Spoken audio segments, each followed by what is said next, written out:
আমাদের উপরে রোজার এই ফরজিয়ত, রমজানের রোজা ফরজ করা হয়েছে একমাত্র উদ্দেশ্য হলো আমরা যেন মুত্তাকিন হয়ে যাই, প্রত্যেকটি মানুষ যেন তাকওয়াপন্থী হই, তাকওয়া ভিত্তিক জীবন গড়ার লক্ষ্যে প্রত্যেকে ব্রতী হই। এজন্যই আমাদের উপরে রমজানের রোজা ফরজ করা হয়েছে। যদি রোজা আসবে আর যাবে, কিন্তু আমার জীবনে কোনো ধরনের পরিবর্তন আসবে না।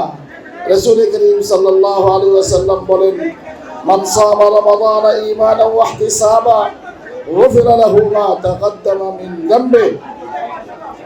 যে ব্যক্তি রমজানের রোজাগুলো রাখবে, ঈমান সহকারে আল্লাহর উপর আস্থা ও বিশ্বাস করে এবং সাথে সাথে নিজের আত্মসমালোচনার মাধ্যমে সওয়াব হাসিলের উদ্দেশ্যে নিজের আত্মসমালোচনা, এই রমজানের পূর্বে আমি কেমন ছিলাম, রমজান আমার মধ্যে কি পরিবর্তন আনতে পারলো, রমজানের আগেও ক্যারাম বোর্ড খেলে তাস খেলে সময় কাটাতাম, এখনো আমি তেমনই কাটাই, রমজানের আগেও অহেতুক আলোচনা করে গীবত করে সময় কাটাতাম, এখনো সেটাই করি।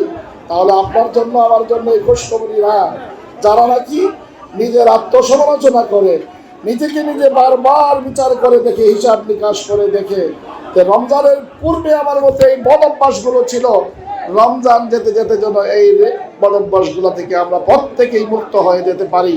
তাহলেই রমজানের এই খুশখবরি রাসূল দিয়েছেন, গুফিরা লাহু মা তাকাদ্দামা মিন যামবি।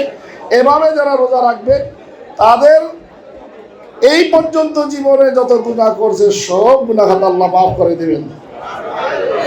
তাহলে আমরা কি চাই না যে রমজানের আগের জীবন আর পরের জীবনের মধ্যে পরিবর্তন আসুক?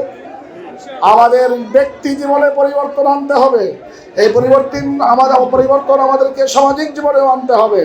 এই পরিবর্তন আমাদেরকে রাষ্ট্রীয় জীবনেও, কথা ঠিক কিনা? আমরা কি তৈরি আছি এই কাজের জন্য? এই রমজানের শপথ হবে, রমজানের শিক্ষাকে গ্রহণ করে আমার জীবন বদলাবো, আমার সমাজ বদলাবো, আমার রাষ্ট্রীয় কাঠামোতে পরিবর্তন নিয়ে আসবো ইনশাআল্লাহ। যদি এই কাজ করতে পারি তাহলে গুনাহ মাফ, দুনিয়াটাও সুন্দর, দেশটাও সুন্দর, একটি সুন্দর সুখী সমৃদ্ধশালী একটি বাংলাদেশ দেখতে হলে রমজানের শিক্ষাকে আমাদের মধ্যে কার্যকরী করতে হবে। আল্লাহ তাআলা আমাদের সকল ভাইকে রমজানের শিক্ষা নিয়ে নিজের জীবন, নিজের ব্যক্তি জীবন, পারিবারিক জীবন, সামাজিক জীবন এবং রাষ্ট্রীয় জীবনে পরিবর্তন এনে সুন্দর দেশ গড়ার তৌফিক সব ভাইকে দান করুন, বলেন আমিন।